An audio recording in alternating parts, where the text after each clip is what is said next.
If you truly seek ultimate happiness and ultimate freedom and lightness, you must surrender. It's the only option. In life, universe, the corona, whatever the fuck you want to call it, will teach you the motherfucking lessons. You just have to be open and seeking to understand them.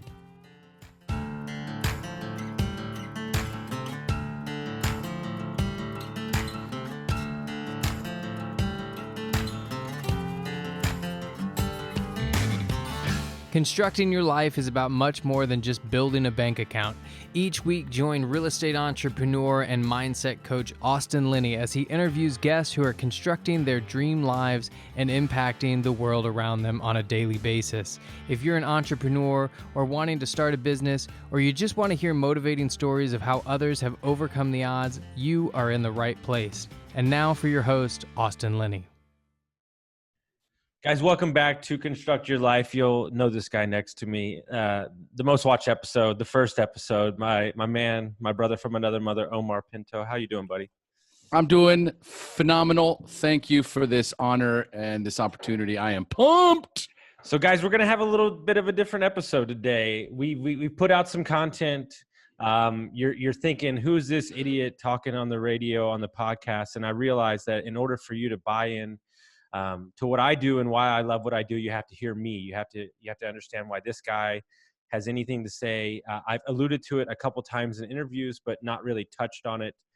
If you go back and listen to the amazing interview I did with Omar on his podcast, the Share podcast, you can get a context for it. But what we're going to do today, because that was almost, it was a year ago. So we're going to kind of dive into my life. And Omar has been kind enough to come on here and kind of like poke it a little farther, maybe get a little deeper.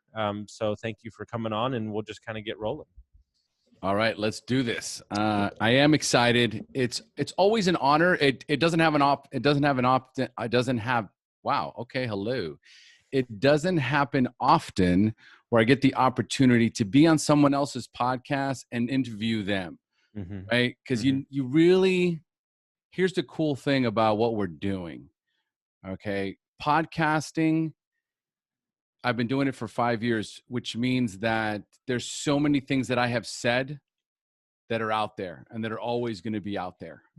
Okay? And so that's the beauty of podcasting, is that you never know how this particular episode is going to impact someone else's life and other people's lives. So it's such a cool opportunity when you get to kind of take that role on somebody else's podcast. So I just wanted to thank you for that opportunity, Austin.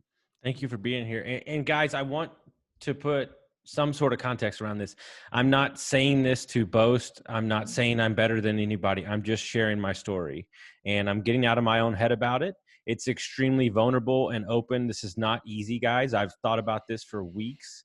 And I decided this week was a good time for me because there are some, there's some skeletons down there. So, my purpose to this is for you to connect with me. And I can't even tell you this week alone, I've got 7 or 8 messages from people talking about how great the podcast is. And, it really validates how much work I put in, and Chris and everybody and you and all the guests I've had on. So we'll kind of start from the beginning. I grew up my dad was a doctor when I was younger. We were coming up as I was growing. We kept getting bigger houses. My mother and father were from Southeast Texas.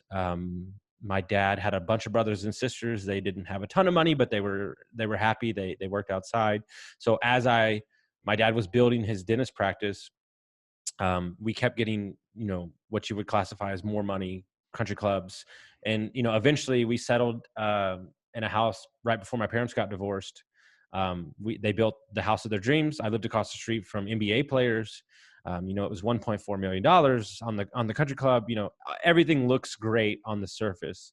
But I was a fucking asshole. I was a selfish victim who got handed everything and was mad at the world. And I didn't know why, because, from elementary to middle school was very easy for me. I'm super smart. I have a photographic memory. I am dyslexic, which is rearing its head farther on in my life. but I just was ungrateful. I was a prick. We had a maid. I treated her like shit, now that I'm thinking about it. I'm just not a good person in my heart, because for whatever reason, people didn't understand me, or like school was too easy, and I just got in trouble all the time. And I mean, all the time. I never studied for anything, and I made A's because I just memorized everything. So kind of what kind of started this whole journey for me is at 17, my parents, I remember it. We were at dinner at a restaurant. I think it was Papado's, and I got in trouble for the millionth time. Um, and my mom said, I think it's best if you leave the school you're in and get a fresh start. So this is junior year of high school. So imagine a 17-year-old. They talked about boarding school multiple times. It wound up not happening. So what happened was my mom said, well, I want to go to Finette. I'm not a huge fan of this rich area. Let's do this for Austin, right? That was what I was under the impression that this was for me. So imagine going from, 4,000 kids in your school with BMWs to 100 in the middle of the country, and they all drove trucks and camo. And so it was, I still think to this moment, it was the greatest gift that was ever given to me, even though I might have not seen it at the time, because I am the ultimate salesman. I can wear cowboy boots and be in a duck field, or I can wear an Armani suit and walk in a country club. I can do it all. I'm a chameleon. So we move out there, and big change. I mean, very unhappy at first. Didn't have any friends. The girls liked me for sure, because I was the city boy. And they were like, who's this kid from Sugar Land, Texas? But what happened was, through this process, my parents set me down like 6 months in, 8 months in, and said, we're getting a divorce. And then I think, well, hold on. What the fuck? You've never fought. I've never seen you fight. So obviously Austin Linney is the reason that you're getting divorced. I ruined this family. So that's the story. A lot of therapy, but that's the moment that had affected, kind of where we got together, and kind of. So at 17 years old, not only am I doing the transition, I'm also saying, I broke my family apart. My dad doesn't want to come to my baseball games anymore. So this is what I'm living in. So I'll stop there. If you have any questions, that's kind of the genesis to the start of where I'm going to go from here. Okay. No. If you okay, no questions, keep going. This is good. So what happens is, senior year, I friends, still my best friends to this day. We're drinking, we're playing sports, nothing crazy. You're living out in the country. These guys taught me how to drink. Those boys in the city don't know shit. All right. So they taught me how to drink. And then through this problem, I started getting angry. Like, how dare you, Dad? Like, and then my dad gets remarried like 10 months in, and then has 2 stepkids, with, not her, but she already had kids. And, I'm like thinking to myself, like, what the fuck? Like, I was your first son. Like, you're, and I'm just like beating him up, like on, like, he's the enemy. Like, mom's the winner. Dad sucks balls. My brother went with him. So my brother was 6 years younger than me. We don't have a relationship. We're working on it. But shit rolled downhill. I'm mad at them. I'm mad at him, so on and so on. So,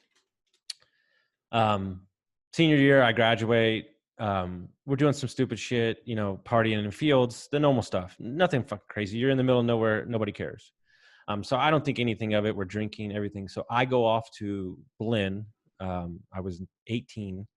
I was working at a restaurant, by the way. So I'm already working. Like, I'm not like just fucking around, but I was working at a restaurant, and I go to Blinn, and I get an apartment.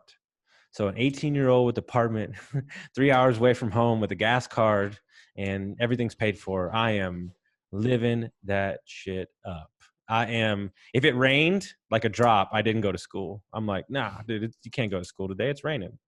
So, long story short, I get roughed up with this. I get in with this crowd. These guys that started introducing me to ecstasy, cocaine, those things. So at the time I was just drinking, nothing big deal. So I'm partying with these guys, and they had a roommate that they fucking hated. This guy was a prick, and he's still a prick. I hate his guts still, but that's neither here nor there. But we wound up switching rooms. Like, he takes my apartment because they didn't want to be around him anymore. And I like these guys. So like, I'm moving in there. Well, I'm in there for like one day, and we're having a party with a bunch of girls. And the guy that moved out, I didn't know that he had pulled a shotgun on these guys 2 nights before in the apartment. And so he comes to the apartment with 3 other dudes and some guns. And long story short, well, not long story short, but basically they bust into the apartment. We're all fucked up. And there's 3 dudes, there's 3 of them, and there's some girls there. Well, I'm at the back by the porch. And so we wound up getting them outside, right? And they put the guns away, and like, but I had a Louisville Slugger, right? And what happened was, and by the way, this was told to me because I don't remember, but what happened was, and I remember because what my grandfather told me. Jesus. He pushed a girl. Like, one of the guys pushed a girl, and I fucking laid 3 dudes out. Like, I laid them the fuck out, like all of them. With a bat? No, with my fucking fist. Like 2 of them or something like that. Like, I hit 2 of the guys that pushed the girl. Like, it was, I was like, fuck you. Like, what are you doing here? Well, at that time, as I'm walking back to the apartment, the other dude, the old roommate, spears me in the back, like lays me out, and takes my baseball bat. That's a Louisville wooden slugger, and proceeds to beat me I was unconscious. So they broke every bone on the right side of my face. My eyelid was down to here. And then I have, if I shaved, I have a hole in my lip this big. So every bone on the right side of my face was broken. So as I come out of consciousness, I'm wearing a yellow Abercrombie sweater, right? It's funny. I've never told this story to anybody. Dude, I can't believe I haven't heard this story. Yeah, it's funny. It's funny what you put. It's funny what you put away. So I have a yellow Abercrombie sweater on, right? And it's red. The motherfucker is red. So the cops come, and he goes, "What do you want me to do? Do you want me to call an ambulance?" I said, "Of course it's me, an investor from the beginning. How much is it going to be?" He says, $500. I said, "No, I'm good." So the guys drove me to the hospital and dropped me off. Well, my mom gets a phone call. She thinks I'm drunk driving. So she's in Southeast Texas with my brother, and this is 2 a.m. So she drives through the night, walks. I hear her before she even gets to the room that I'm in. "What the fuck is your problem, you motherfucker? Are are you drunk driving? I didn't raise you this way." And then she turns the corner and sees me. And she's like, "Holy shit." But here's what's funny. And this is why I love my mom, who's crazy as fuck, trained by the CIA, I think. 5'3" scares the shit out of me. So they switched my charts. They switched my charts with somebody else in there who had got in a drunk driving accident because of Xanax. So she's reading the chart, and she's like, "I told you, motherfucker. Like, you did this shit." And then the nurse goes, ma'am, it's not your son's chart." So all this is going on, right? And at the moment, I've never seen myself in the mirror. So I'm like, "Bro, I'm going back to school tomorrow. Like, what the fuck why are you even here?" And she goes, "Why don't you shuffle your ass to the bathroom?" Then you look at yourself in the mirror, and the entire right side of your face is black and this big, and your eyelids down to here, and you've got stitches everywhere. And so needless to say, I remember bits and pieces of this because I was asleep for like 3 days straight. But I remember her driving in the car back to Southeast Texas and calling the parents of the kid that did this. It was like, "I'm going to drive to Houston, knock on your door, and beat the fuck out of your kid. Like, I'm going to hurt his," like, she was going to town. And so long story short, I go back to Beaumont, and for 3 days, I remember like my uncle coming, like bits and pieces, but I don't remember much. So I kind of come out of it. My dad's a doctor, thank God. I had, emergency surgery, replaced my orbital. I still have a broken sinus canal. Um, but what people don't tell you about something like that happens to you is the mental anguish, right? I was making good grades in school. I was happy where I was. And, your life is stopped and you're mad at them. But when I talked to the doctor, he said, like, you're lucky you're German. He's like, because anybody else that would have put in a wheelchair for sure. So you're hard-headed. And then my grandfather, I remember this, he's since passed away, of course, but my great grandfather said, so son, next time there's like more dudes than you are, like maybe just walk away. Like it's not so important. And so, I thought that was funny. He's 80 years old telling me that. But if you want to unpack any of that crazy story, because I don't think I've ever shared that story with anybody. So, Dude, like it is when you talk about PTSD and post-traumatic stress disorder, when you talk about a traumatic experience, so incredibly powerful, where it's interesting because there's a lot of stories that you talk about. Like there's these stories that come up, like one big story, like the what we worked on was this belief system that I was the reason that my parents got a divorce. Meanwhile, this horrific traumatic event never surfaces until we're in the middle of a podcast episode, and I just go, no, just keep going, right? And all of a sudden here it just kind of it makes its way to the surface. mm-hmm. And so there was so much. And I'm going to elaborate. No, I'm going to elaborate on that on the backside of this, because you're alluding to it. And Okay. This is why we're so perfect. Okay. All right. Well, then why don't you just take it from here? Because that's where I'm going. So it's funny now that I look back and reflect, because I tried to start college again 2 times over. Mm-hmm. And as I'm saying this, I'm having a breakthrough as we're saying this. The promises I started breaking to myself was I wasn't ready to go back to school. I had never dealt with it. The legal battle was still going on. I had to pay for my own insurance. We needed the money. I needed the fucking cash to pay for the hospital bills and all that stuff. So I tried to go back to school thinking it's the right thing to do at Lamar and Beaumont. I'm miserable. And, I guess I haven't given that story as much weight as it means to me. And it's like you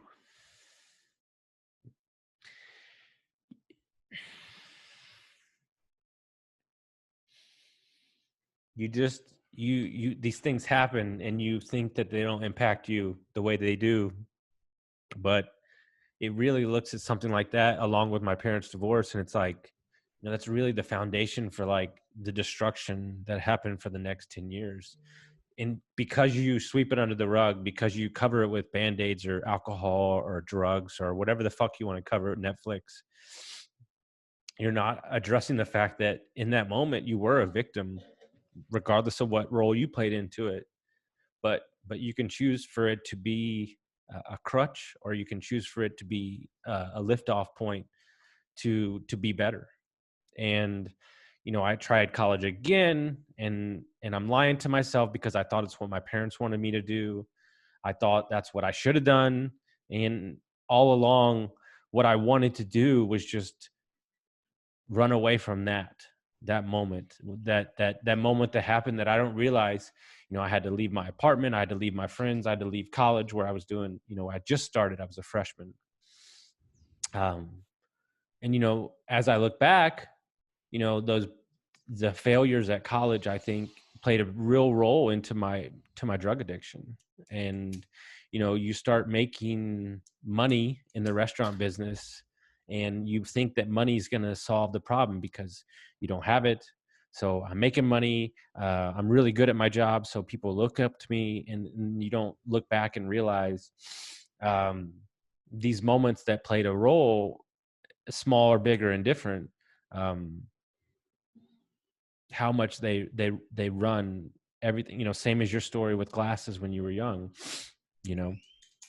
so I'll just leave the floor for a minute so I can collect myself. No, really, it's funny because I've the story changes. The more I tell my story, the more it changes, the more power those particular stories lose. And in the course of sharing, in the course of being vulnerable, allowing someone else to hold space for you, allowing someone else to intuitively guide you through this, there's a healing that happens as you tell the story. I'm speaking for myself here, like you said about the glasses. Like, it's funny because I remember after sharing that and thinking to myself, I might not share this again because I don't think this is it. I don't think this is it. I think for whatever reason, I've chosen to hold on to this story because the other one's more painful. And there's this idea. Oh, that's powerful. I saw a penny drop. I saw a penny drop.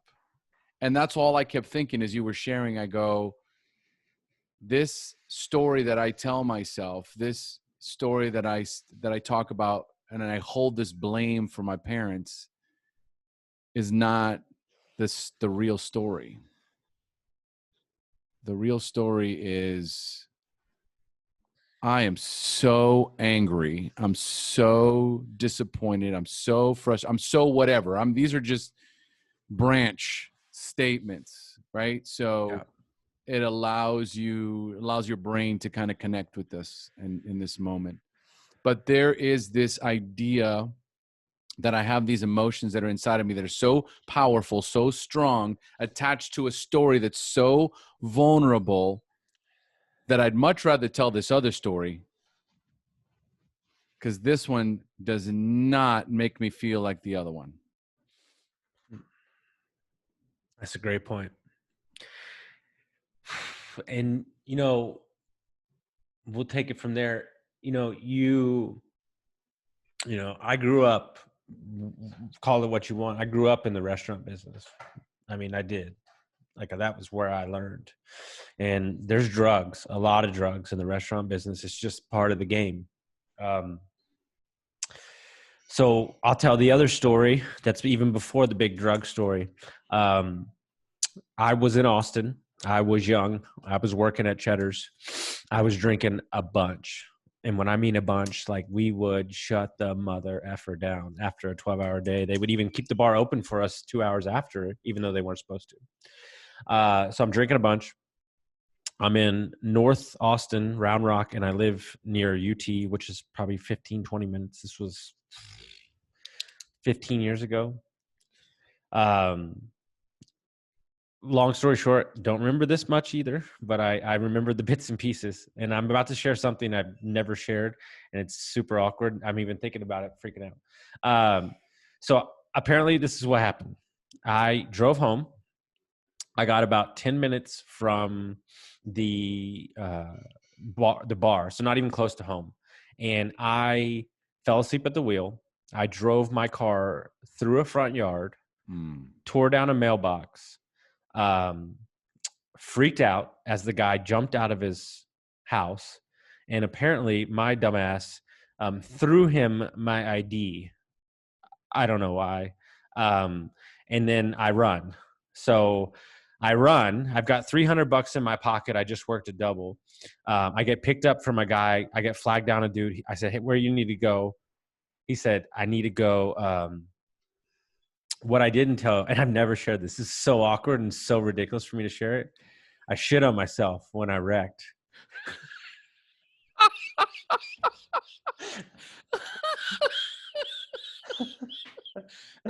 I just remembered. So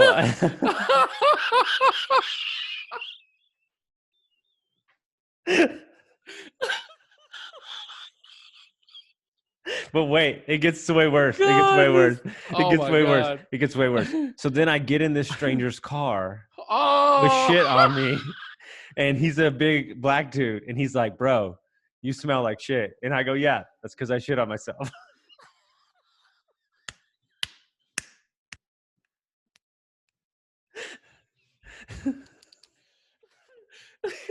Best story ever.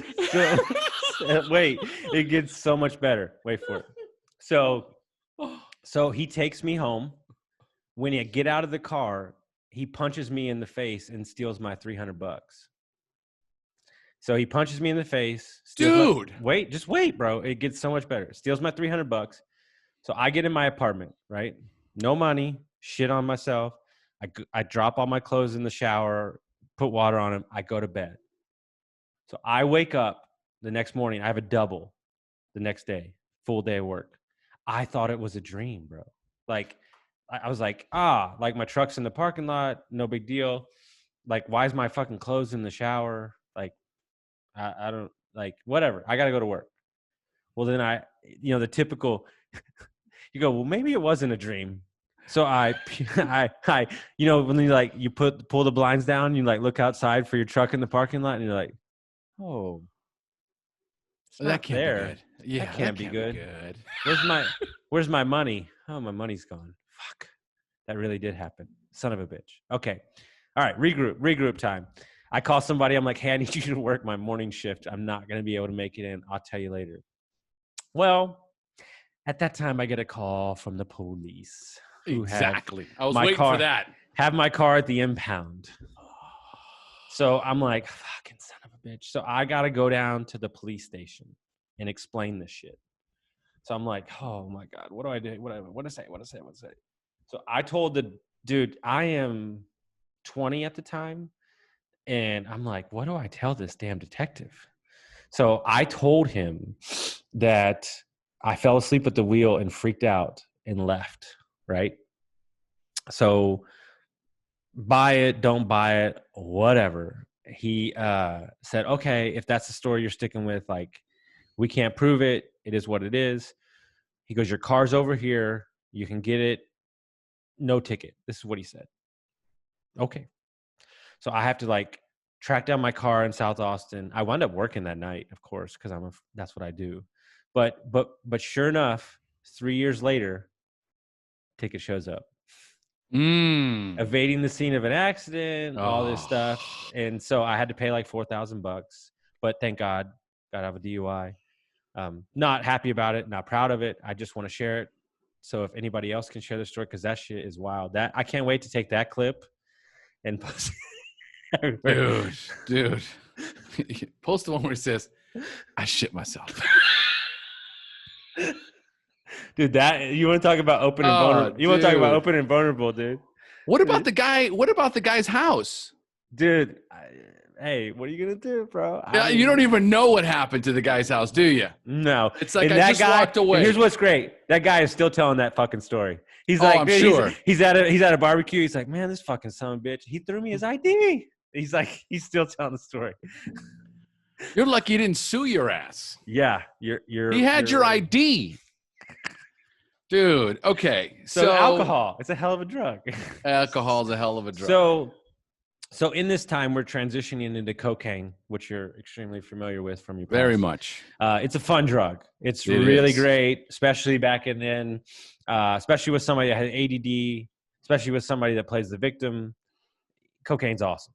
Oh, yeah. I'm not glorifying it, but that's what you're thinking in the moment when you're doing it. I feel fucking supercharged. So we start. Yeah, that lasts for that lasts for the first, few times you do it. Yeah. And then you spend the rest of the time chasing that shit. That's just to clarify. Well, let's clarify the cocaine. No, you chase the cocaine until you move to meth. and that's when your shit gets real. Because cocaine's like kindergarten. All right. So I'm working at Cheddar's in Beaumont, and come to find out, after a couple years, I wound up finding out I have the two biggest drug dealers in Southeast Texas that work in my restaurant. Like, no bullshit. So they would sell, I can't even tell you how much drugs would move hands just between the staff. So how it starts is, hey, there's this fucking drug. It's like cocaine. But if you do this one little line, you'll be up for 24 hours and you can work. And it's crazy. And it's great. And then if you do a line like, I don't know, an inch long, you'll be up for like 2 days. And I'm like, hey, this is fucking great. Let's do this shit. So what would happen is we would work a double on Friday. We would get out at 10. We'd go to the bar. By the way, our managers were partying with us. That's a whole nother story. Oh, come on. Like, yeah, No, but that's a no-brainer. No, but that's here, a no-brainer. I worked at a restaurant, dude. But I'll tell you this quick story. Everybody parties. No, but I'll tell you this quick story. I used to party with them till 9 a.m. drinking whiskey with them. And they would leave to go to work, and I'd have to go in an hour later, and I would call and go, hey, I'm not going to be able to make it in today. I go, what the fuck are you going to do? I was just drinking whiskey with you like an hour ago. He's like, yeah, fair enough. So, yeah. But so you start doing it on Friday, right? I'm just going to do it on Friday. Not a big deal. You know, I'm going to work. You know, I'm just going to do this. Well, Friday turned into Saturday. Saturday turned into Sunday. And then I moved in to an apartment with this guy who was the biggest drug dealer in Southeast Texas. And he was a hurt human being, now that I'm looking back on it. We used to do meth, and he used to play like Yellow Ledbetter from Pearl Jam. I mean, like, it was the thing. But, dude, you used to come into our apartment on a Tuesday, and we would be cleaning that motherfucker from top to end because we're just strung out. Like, you know, we're just cleaning, we're cleaning. And so really, I can think of a couple stories here and there that really make you reflect. And as I'm saying it, it's one of the ones that have stuck with me more than anything. And I'm sure anybody that will listen to this on your podcast or your group or anybody that's been through this would understand this. Fast forward to a birthday. It's my birthday. I'm supposed to hang out with my parents. I haven't slept all night, obviously. You know what? Actually, I remember it was fucking Christmas Day. Excuse that. It was Christmas Day. I'm sitting at my desk watching NBA on my computer, supposed to go see my parents, thinking of the lie I can come up with because I'm so strung out. You know, we're smoking it out of light bulbs. You know, throwing parties. I mean, everything you could think of. I never stuck a needle in myself. I won't do it. It's not my thing, but I love this shit because it was the first time in my life that it made me feel normal. I felt laser focused. I felt like the ADD stopped. I felt like these people cared about me. You know, they wanted to hear what I had to say, and everybody else around me didn't. You know, my parents, my mom, they didn't care about, you know, what I thought. At least that's what I told myself. So, I mean, it really is one of the low points. One of the low points when you're sitting at your desk and you're hating yourself, which I'm sure you've had that moment, and you can't even go see your family because you're so strung out on Christmas Day, right? I mean, these are the moments that you look back on and you go, whoa, like, shit is off the rails. Like, and that wasn't the low point. There's two more. What happened was, I want to say it was around my birthday. I think it was around my birthday. I stayed up for 10 days straight. Not only did I stay up for 10 days straight, I took 40 Xanax that week too to try to go to bed. So you're riding this wave of like, I'm up, I'm down, I'm up, I'm down. And I started seeing rabbits everywhere. Like rabbits, like running across the road everywhere, but they obviously weren't there. So I lost 20 to 25 pounds. I didn't eat for like 7 days. And my ex-girlfriend saw me, and my pants were like falling off my waist, like 3 sizes too big. And she goes, you fucking look like shit. Like, you look horrible. And I stopped that day. I quit that day. I went back to my apartment. I packed up all my fucking shit, and I moved to Austin the next day because I realized that I had to remove myself from that environment because I was not strong enough at the time to do it. So I did what I needed to do to remove myself from that toxic environment. Mm-hmm. Yeah. And that still wasn't the low point. Was the closet was the low point. So long story short, I go to Austin for a little bit. I get sober. I clean up a little bit. I'm still drinking, but the drugs have stopped. I can't even smell, you know, cocaine or meth, like right at this point. Like, it's really makes me sick. I moved back to my mom's house. I'm like 23, 24, I think. I was working at the time, but I was making good money. I didn't have much bills, but I was just treating it like a hotel, treating her like shit, coming and going as I please. And I came home, and she had my shit out on the step, and she said, before this, my dad had cut me off completely as well. No insurance, no car. So I picked up my bag. I had no idea where I was going to go. And I cried. I cried for like 3 fucking hours. And I have a friend, one of my oldest friends, who is literally like my older brother. Like that's how I think of him. His name's Terry Folsom. I love him to death. He picked me up, and he said, second time he's picked me up, by the way. He picked me up in Austin the first time when I wrecked my car and I had to move back the first time. So he's been there for me many a times. And he said, okay, pussy, like, get your shit together. Like, we're going to figure it out. Like, I don't know what we're going to do, but we're going to figure it out. So basically what happened was we drove to my buddy's brother's house, my best friend, my best man at my wedding. And we're drinking margaritas. And Terry says, listen, I got a guy, which wound up being my girlfriend at the time's dad, who was a construction guy. He said, listen, he'll give you a job. It's no bullshit. Like, you need to fucking show up. You need to work. None of this fucking crap. He said, he'll pick you up at 5 a.m. He'll drop you off at 6 p.m. That's how it works. You're laying tile and you're laying brick in the middle of July. Figure it out. So I didn't have a car. I didn't have anything. I had clothes, and that's it. So at that time, my buddy's brother, which I still need to call him and thank him, he said, listen, bro, there's 3 guys living in this house here. We know for you to live. You have no fucking money. He said, but I've got this closet underneath the stairs.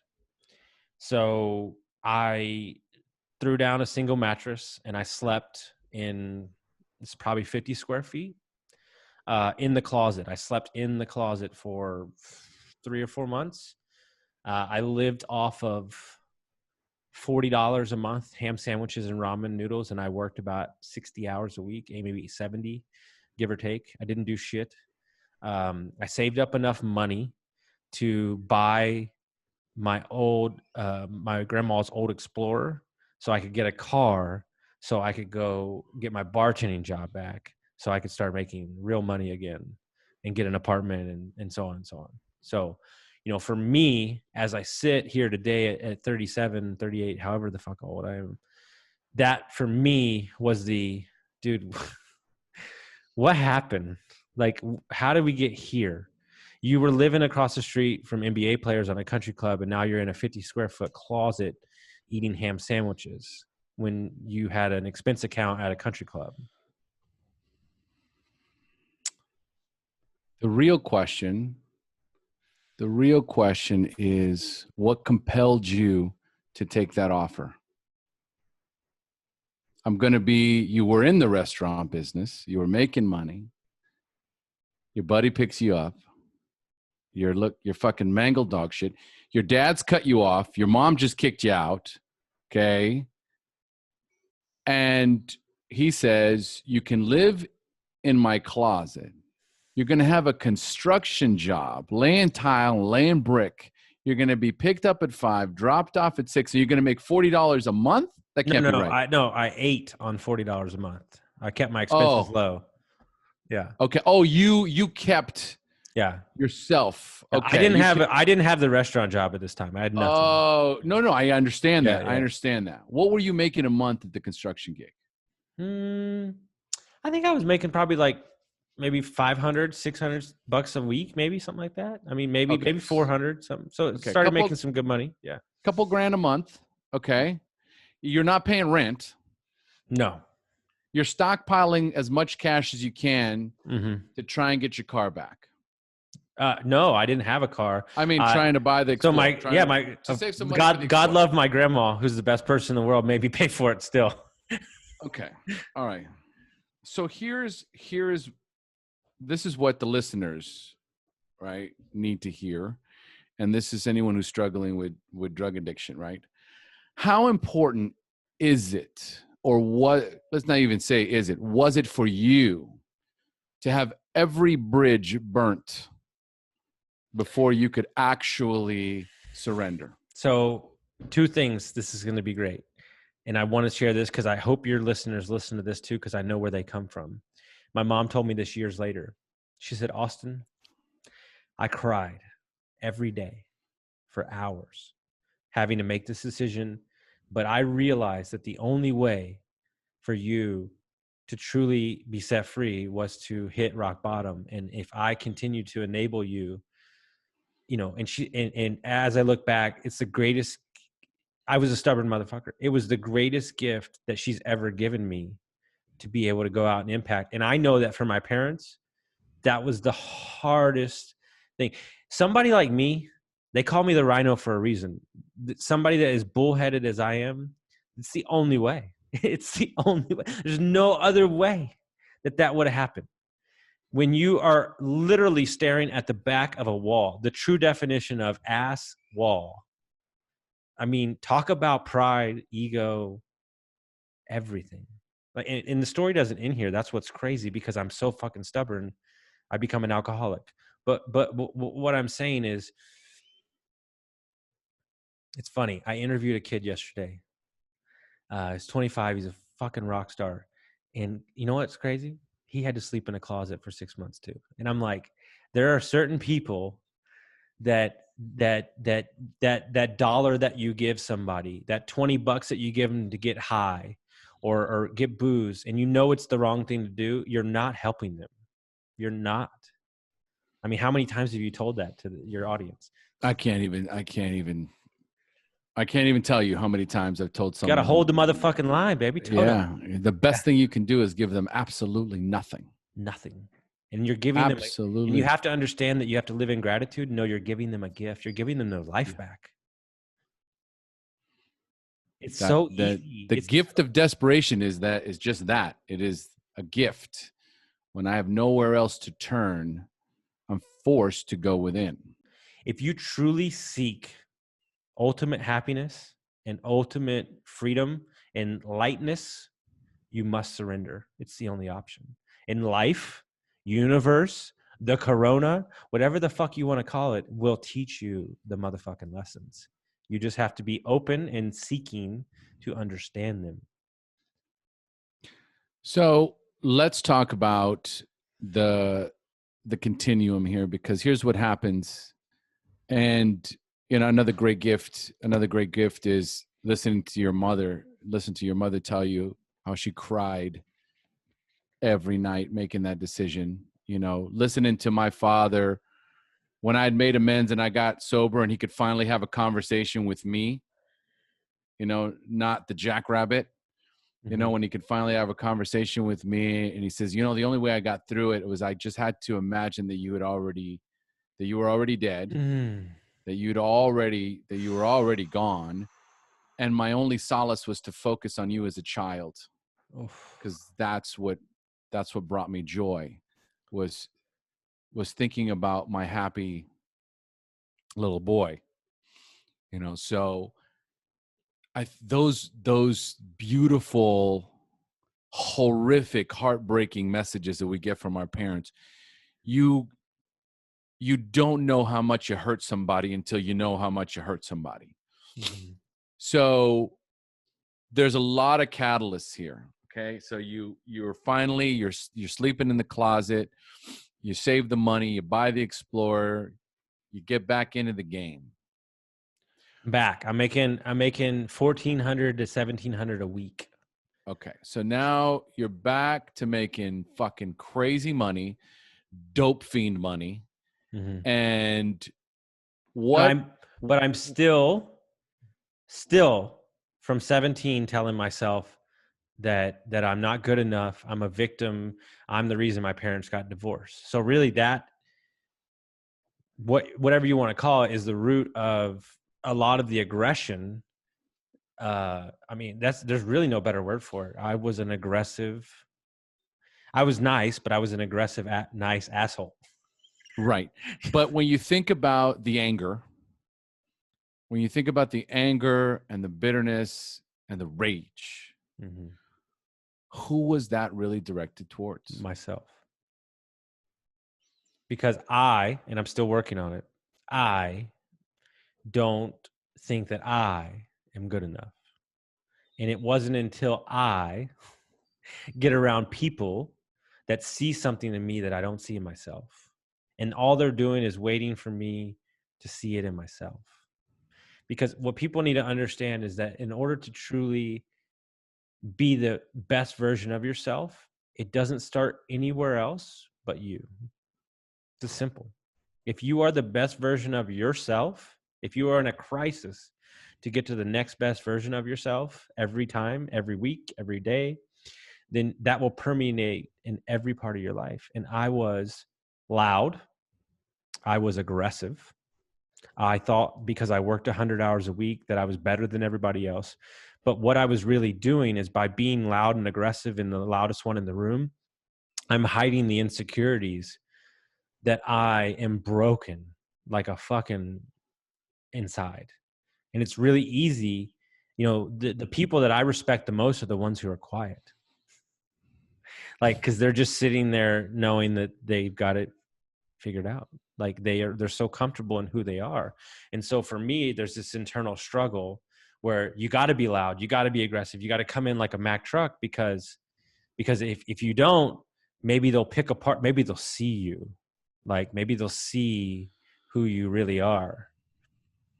There's definitely, because we all have some of that, but something just keeps coming into my thoughts here. So I'm wondering how much you can attribute all this behavior to this need to punish yourself.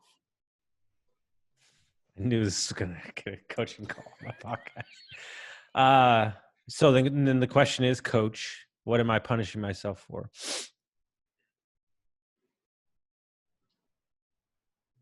That is the question. And I think about the rhino. When I think about the rhino and I'm loud, and I'm fucking, I am in your face and I'm aggressive. I'm looking for something. I am looking to be seen. And it's the part of me that wants to be seen that is that very aggressive, loud, rhino, strong, impervious. From my parents. I'm looking for a fight. All the time. I mean, I was for sure. All the time. Anything, just set me off, please. Because then I can show you that I'm more aggressive and I'll go harder than you. Because that's easy, right? It's not easy to sit with yourself. It's not easy to look at yourself in the mirror. And there's so many distractions out there. It's really easy to not be focused on the true issues. And I think that's where I lived for many, many, many years. And I'm not perfect now. I mean, I have a massively addictive personality. That's why I love Ironman training. But I think I'd rather turn my focus towards eating right and Ironman than the other stuff. Okay, so look, there's so much here. There's so much here, right? But we have to start kind of getting into the comeback. Okay, so let me finish it off, and then we'll go to the comeback. All right. So fast forward. Basically, I drank. I probably started at like 10 a.m., maybe 10:30. I would drink probably a bottle of vodka almost every 2 days, give or take, maybe a little more. Whiskey. I romanticize alcohol. I love it. I still make drinks for people. It's what I did for 20 years. I was a bartender. I was a functioning alcoholic. Let's just call it what it was. I got everything done I needed to do, but I drank a bunch. And I remember kind of the breaking point for me was two things happened at the same time. I finally got a GM job, and I thought like these kids are gonna listen to me. It's the worst restaurant. I mean, I'm passionate. They're gonna work for me. And I had 10 days in a row of two people calling out. I was working 120 hours a week, and the restaurant was failing. I was punching shit. I was sleeping in my office. I was crying every day, picking kids up so they would come to work. I was drinking. So this was 45 minutes away. I was drinking on the way home, waking up, going, doing it again. And I broke down, and I couldn't do it anymore. I couldn't lie to myself. And in that moment, in that exact time, my dad told me that a reason they got divorced. And that was like, holy shit. It wasn't me. It was something to do with them.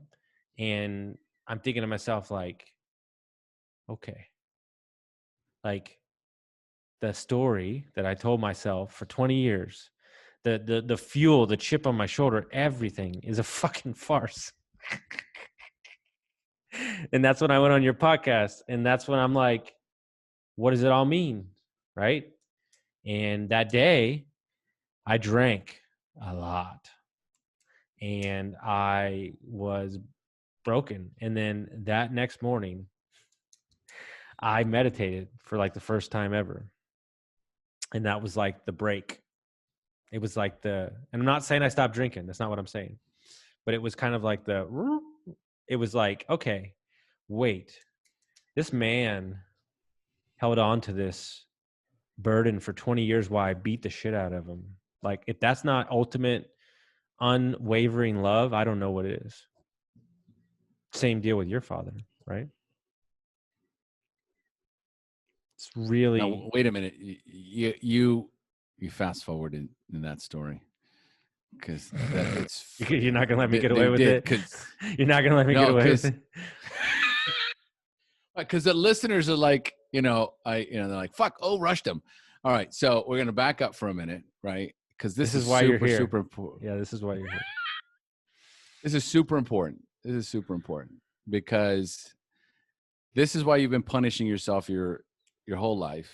Okay, you've been abusing yourself in one way or another, and the only way that you are able to soothe yourself from this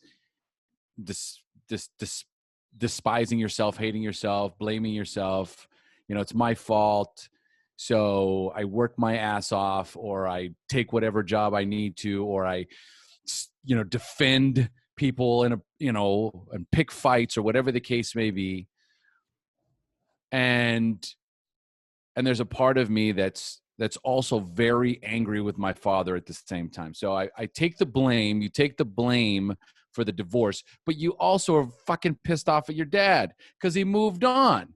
He abandoned us. He moved on. He gets married. He's got these 2 kids, right? And what about us, right? So there is this belief system that he is the reason why the divorce. You caused it, but he left. And so that's where all your anger is. And then your dad calls you. And actually, it was a different story. I don't even know if you want to talk about it. No, fucking do it. No, fucking do it. Dude, I'm open. I don't give a shit. Guys, he's right. I fast forwarded, like I cleaned it up real quick. I was a prick. I was a prick again. Omar read the text. So, it wasn't as quick. Read the text. Did you just send me a text? No, I said you read the text that I sent to him. But like, oh yeah. But like, yeah. I was still the victim. Like I hadn't got over it. It wasn't until your podcast, like 4 days later, that I had the epiphany. And to be honest with you, and just so everybody knows it doesn't happen like that, I actually didn't release it for 3 months later. I remember the day. It was March 2nd at 8:30 in the morning. I was in Canyon Lake, Texas. I released it. I cried, and it took me 3 months to really forgive myself and move on from that. So when somebody gives you the truth, it doesn't mean that it happens like that, guys.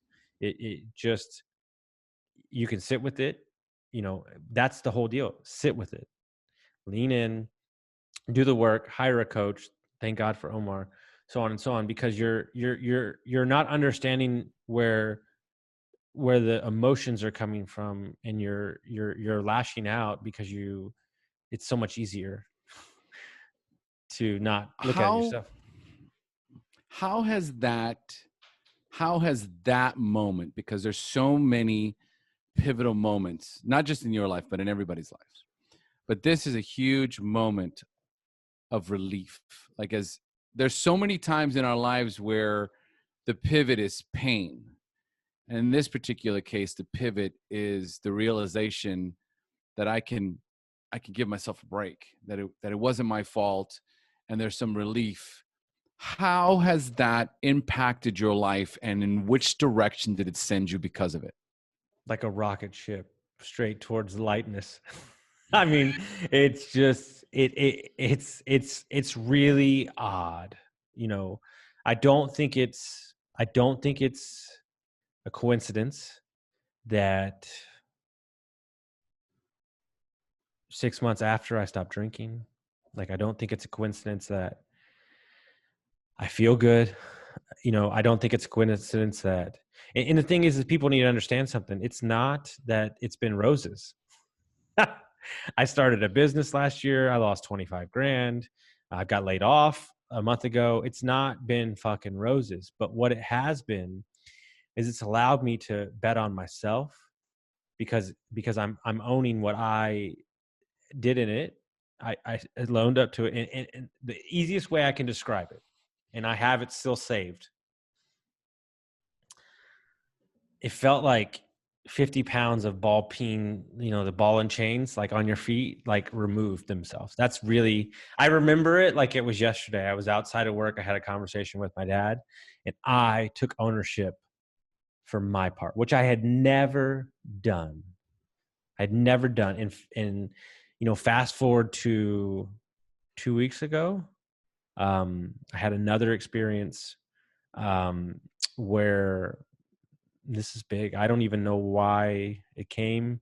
I've not been a fan of my stepmom. We've been fighting for 20 years, give or take. Call it what you want, call it selfish, call it childish, whatever the hell. We just don't see eye to eye, and I've kind of been a prick, would be an understatement. I haven't talked to her in like 10 years. I wrote her a text and I apologized. And I said that regardless of how I view you, regardless of who you are as a person, you don't deserve this anger directed. It's not even directed at you.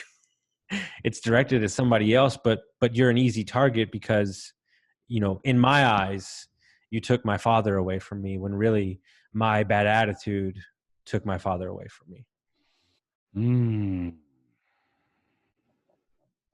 Wow. Ownership. Extreme. And I'm pretty sure that extreme ownership came because now I'm remembering the full story. Your father became transparent about the real reason why they got divorced that neither your father or your mother told you about. You chose to create your own story. You chose to take ownership for it, and you chose to blame your father for it. And it turns out it wasn't your dad's fault. Your mom had something to do with it. Mm-hmm. And when that landed on you, it changed everything. Change everything, because there are things that happen in our life. There are moments in time, and then there's the story that we create. And it's so much easier to get caught up in the story because the story, it almost lifts us up because, oh, look at me, my drama, look how cool my story is, right? You know, poor pitiful victim, you know, me. And it's so easy to go there because the people that you really need to surround yourself will tell you to fuck off. Like, dude, I refuse to have negativity or excuses around me right now. I cannot handle it because the victim mentality is so ingrained in American society. Because, you know, you see somebody, you know who I get inspired by? Like people like Diego Corza, who is from Peru and and he's a millionaire because he rode a bike because he couldn't get a license. And like, you're bitching because you're sitting at home watching Netflix and everything's handed to you. Like, because it's so easy to go there. And then it's so easy to call your friend and go, see, look what he did to me. Look what he did to me. Yeah, I know, but what did you do? Like, when every marriage falls apart or every relationship with a parent or child, stop yourself and go, what the fuck did I do? What ownership did I have in this moment? And it wasn't until I took extreme ownership of who I was and what I played in that role, regardless of the story I told myself. It wasn't until that I was set free. And, you know, I look back and I think the thing that really hits home with me is 20 years. I mean, 20 fucking years. And I implore everybody, and if you get anything out of this podcast, ask yourself what story you've been telling yourself. Is it real, or did you make it up? It's a simple question. I'm not saying it didn't happen. I'm just saying, what layers did you add on it? What are you taking ownership of your story? Oh, you got laid off. Big fucking deal. Go get another job. Do something different.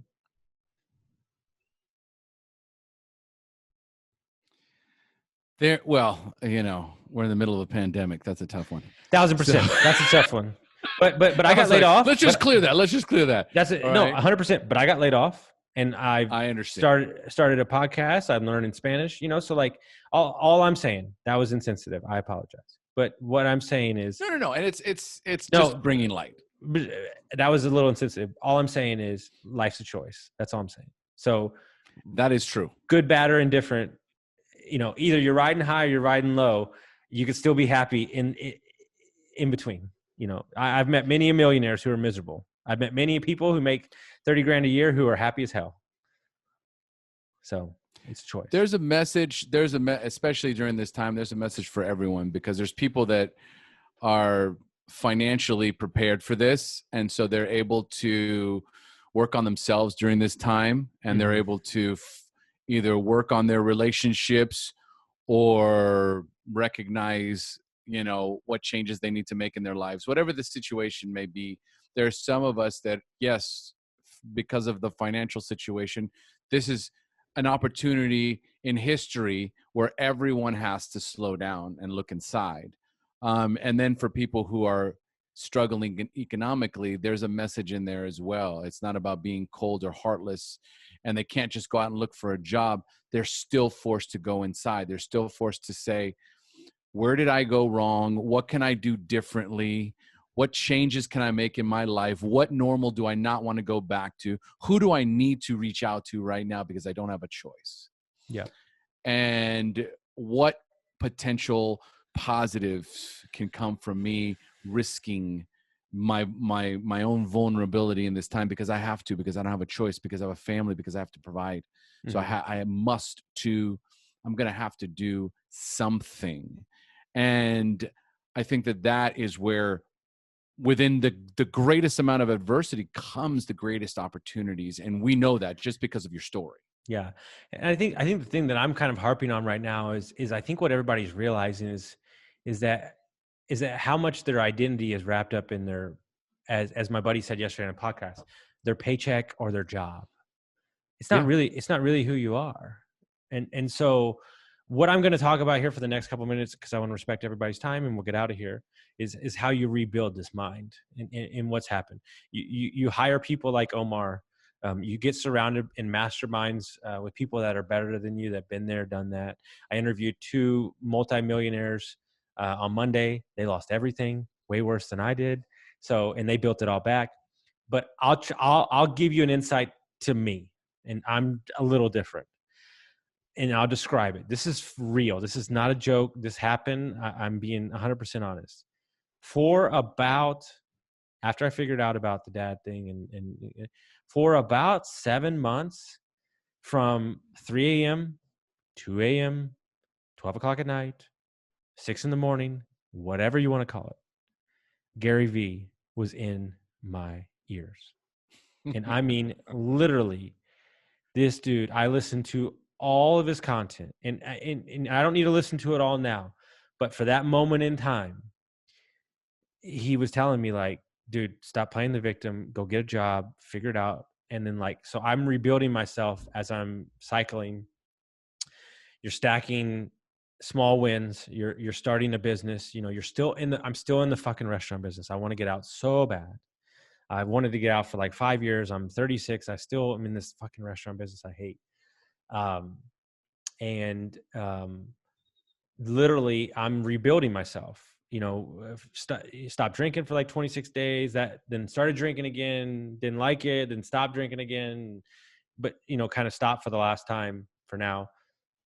I hope for the rest, but there's no absolutes in life. But rebuilding the mind, getting around people that are smarter, better, have accomplished things, so on, getting coaching, getting help, so on and so on. I didn't do 12 steps. It's just me.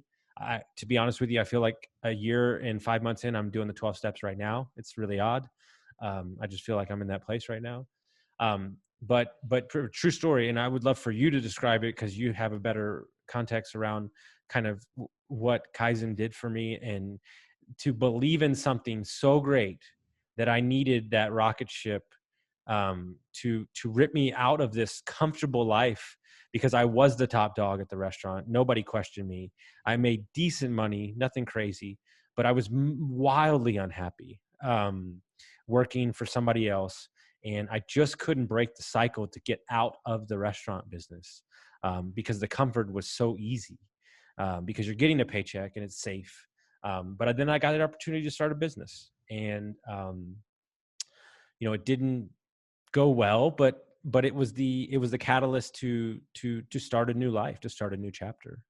And I want to share a story because Chris asked me to share it, because it meant something to him, and I haven't shared it with many people. Sorry, I'm getting emotional. So I started the business, and we decided to part ways. I haven't even told you the story. We decided to part ways, and I lost some good money, 25 grand. And for about 2 days, I just beat myself up. I'm like, you tried, you finally got out of the restaurant business, you quit your job, you burned the fucking boats, and you failed. You fucking failed, you piece of shit. You're not as good as you think. You should just go back to waiting tables. That's all you're going to fucking be. You're never going to be in the real estate full time. You're never going to do that shit. So this was end of July of last year. And it was our 2-year anniversary at my previous job, which is a restaurant food hall. I said, look, I'm going to go say hi to everybody. Maybe that'll lift up my spirits. I parked the car.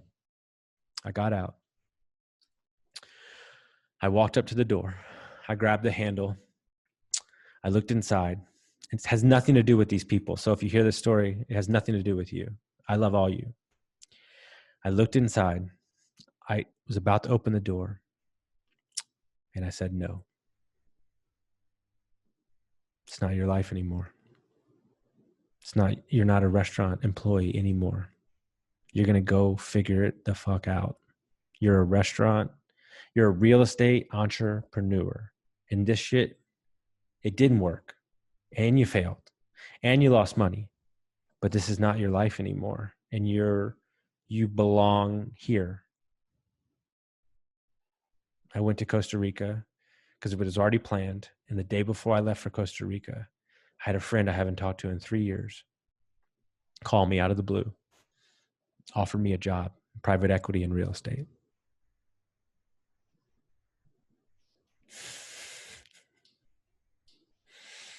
I don't know. You don't have to know. You don't have to know. It's not about knowing. See, that's where so many of us go wrong. We think we have to know. And the truth is that the more we know, for some of us, the bigger the stumbling block, the bigger the obstacle it is, thinking that we know something, thinking that I know, but I know, and I remember the first time I said, man, I don't know anything, and I remember my sponsor at the time, he said, now we can get started. Now we can get started. I think you said that to me too. Yeah. The truth is, that's the truth, man. The minute I think I know some shit, right? Wow, prepare yourself for the hit because it's going to hurt, right? When I am open, when I recognize that I know what I know and I'm grateful for it. That's it. Like, I'm grateful for the experiences and the knowledge that I currently have. But if I rest on that, I am in trouble. Mm-hmm. And here's what happens. So many of us, I'm going to shift a little bit here. So many of us refuse because we're tainted, we're jaded, we've had a bad experience with spirituality, that we have walked away from it. Okay, I'll take it from here, God, whatever, if there is a God. And we're so angry, so bitter, so resentful at ourselves. But of course, we don't see it that way because we're too busy blaming everybody else and playing the victim. But we hold on to that bitterness and anger. And guess what we do? We push God out. We push spirituality out. And we all are meat suits. We all are just, we've convinced ourselves that there isn't a spiritual spiritual connection within us, that we don't have a soul. We actually convince ourselves. And at some point, you make such a dramatic role. And I remember talking to you about this too, which was like, you needed that experience with Kaizen to burn the boats. You needed the catalyst, because if you didn't burn the boats, there'd still be boats to return back to. And that was the burning boat moment that allowed you to recognize that you could do it, that you had it within you to make the changes in your life that you needed to make. But more importantly, when I hear a story where someone's walking towards something, right? They'd actually made it to the event, got out of the car, walked up the stairs, grabbed the handle, and probably right around when you grab the handle is when the voice came. And what you just said is funny, because as you were listening, I go, well, your higher self was talking to you, and you listened. And we all have that. I'm going to repeat that again. We all have intuition. That intuition is your higher self. You have a choice. That higher self knows a whole lot more than your meat suit will ever know. It's connected to thousands of years of history. Probably getting a little more woo-woo than most of you would like. I was just saying that. Hold on. We might get a little woo-wooing, but I just want you to know that however you want to look at that, there was a voice that came. There was a voice that came that said, no, this is not your life anymore. We have made a decision. You have made a decision. Turn around and get back into your new life. Don't seek the comfortness of where you've been forever, and really accept it. And it's the truth, man. I mean, it's so powerful. And I do want to get woo woo for a minute, because I don't give a shit. It's my podcast. Good. So, good. It's funny. My dad said to me, and it's always stuck with me. He said, the reason I didn't share what I needed to share with you for 20 years, because you weren't in this place to accept it. There you go. And the universe only gives you what you need when you're ready and available. I'll tell you a story, because he won't tell you. I'll tell you a story. I don't care, Rob. I'm telling the story. Get over it. Your life is going to be on blast. So Rob has money. That's not the issue, but it's in stocks and all that stuff, right? And he hasn't been working. He's getting paid a little bit, but nothing crazy, okay? And he started coaching with you. This is a true story. He tells me this 2 days ago. I still can't believe it. You sure you want to tell this story? Yeah, I don't give a fuck. He's my friend. I've known him for 20 years. He can get over it. It's not a big deal. Right. It's not a big deal. It's not a big deal. Right. He's got plenty of money. That's not the concern. It's more about the context of the story. So he says, listen, I don't know if I can afford to continue coaching with Omar, but I will this is what he tells me, I will when my job starts back up and I'm getting steady paycheck. So he's made this decision like, hey, I'm going to pay for the coaching. Thank you. This has been great. I'm on the path, but I don't, I'm going to get back to it. He does a webinar for the clients at his work. And he gets a phone call from a guy that he hasn't seen in a while, that he services. Rob builds wine rooms for clients. And the guy says, I'm going to go ahead and pay you for 2021. He's going to pay you for what? He's going to pay him for the next year already. Already sent him a check. For the entire year? for the entire year. And Rob goes, no, you're not. And he goes, yes, you are, because you've taken care of my family. I care about you. And the reason I'm telling this story is because Rob has walked in this path of self-development, whatever the fuck you want to call it. The world, the universe has opened and guided him to be able to continue this path. And I'm like, literally, I was like, I had to like stop the car because like he's starting to see, I'm getting woo-woo. He's starting to see what me and you see, what me and you and Brad Johnson and Matty A, my coach, and all, like when you're available and you've taken the expectations and you don't know where your life's going to go, the world opens up just the way it was meant to the whole life. That is a beautiful story and such a testament to letting go and allowing. Letting go and allowing. And we're so quick. It's what we're born to do, to fight it all. We're the best. Americans are the best fighters ever, but we're fighting ourselves. Yes. Yeah. You're fighting to hold on to shit you don't even want. Like, I want to repeat that. You're fighting for shit you don't even want. So many of you refuse to let go of what you want in order to allow the things that you deserve to come in. Yeah. And you know what I'm thinking about in this conversation? I'm just going to document it because I'm so happy right now. I have put restraints on maybe things I'll talk about on my podcast or like guests I want to bring on, but maybe I don't feel like I can yet. And through this conversation, I'm realizing I don't give a shit. It's my shit. Take it how you want it. So what I'm going to do, we're going to get real woo-woo on our podcast. I'm going to bring you on and Rick Alexander on, and we're going to talk about what we've done. We don't have enough time to go into the whole story about plant medicine and stuff like that. But I firmly believe that, I know you do too, if you're in a place willing to accept it, you know, it can really open an entire world for you that you don't even know exist. And I think that there's a lot of people walking around with fake goals, fake dreams. And it's not until you do the personal work, the deep work, finding out what your why is. You know, if your why is $75,000 a year and your boss doesn't bother you and you're happy as fuck, then take it. Like if your why is like mine and you want like 7 businesses, that's on me. It's not, why should I be angry at anybody else? But because that's what I want. But it took me 38 years to not seek validation from others on what I'm doing.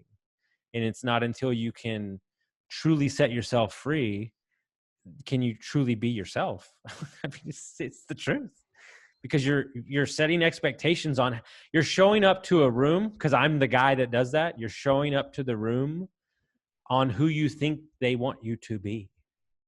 And when you get around people that are comfortable in their own skin, they don't need you to be anything. Amen. Amen. So let's close this thing up. Yep. What the listeners want to know, since this is your story, is sure, what was the culmination ultimately that allowed you to come up with the name Construct Your Life?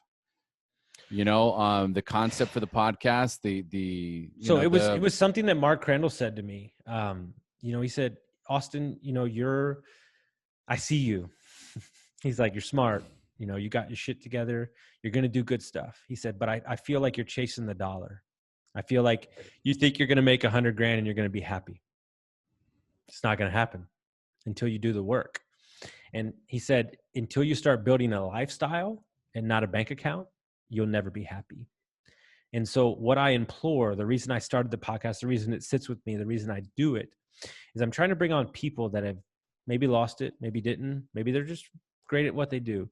But I'm trying to bring this on to tell you that there's a life out there that you've always dreamed of, that you've wanted, and nothing's holding you back. The only person holding you back is yourself. So what I'm hoping is that, you know, regardless if that's alcohol, work, you work for an asshole boss, whatever that is, I just want you to construct your life that makes you happy. And the most important thing I can impart, and I'll leave you with, is that doesn't involve anybody else's fucking opinion. It's not until you wake up and realize that your mom, your brother, your wife, your sister, your boss, It doesn't fucking matter. And I said it really loud that time so you understand. Because look, there's a lot of people that look at my life and go, I don't understand. How can you do these businesses and do the podcast and everything? How can you train for Ironman? Because it worked for me. Like, and that's it. And it wasn't until I realized that I truly don't give a shit about what people think. And don't get me wrong, you know, I want to make people happy. I want to impact people. I want to help them. But it's not until you truly, I give you, Brad Johnson freaks me out with this stuff. He sent me a picture. You ready for this? I didn't even tell you this. He said, I'm about to go deep. I'll talk to you later. You ready for the picture? A tree. Let me see. A tree, I'll send it to you. A tree on Hawaii with the sun going down with a 10-foot mirror on the tree. So he's going to sit there. He's going to sit there and meditate and stare at himself for like 30 minutes. Oh, wow. Wow. I never even thought about doing something like that. You know what? We say that all the time. I see you, and it's so important that other people see us. But do I see me? Do you see yourself? I don't think we do. I don't think we do. For a couple 30 minutes? For a couple clients, I've done 2 minutes staring them in the eyes, no words, and they start crying within 20 seconds. So are you truly seeing yourself? So my wish is that from this podcast, that you truly start seeing yourself, that you start doing the work. And it doesn't happen overnight, guys. I heard the greatest quote ever. I love it so much. I'm going to use it every day. Get married to the process and get divorced from the fucking results. Ooh, man. You know, it took you 37 years to get there. It took me 49 years. It took me 49 years and some special medicine to be able to release myself, from that need for results, the focus on results, right? And ultimately get married to the process. Because the process is all there is. The process is the journey. Yeah.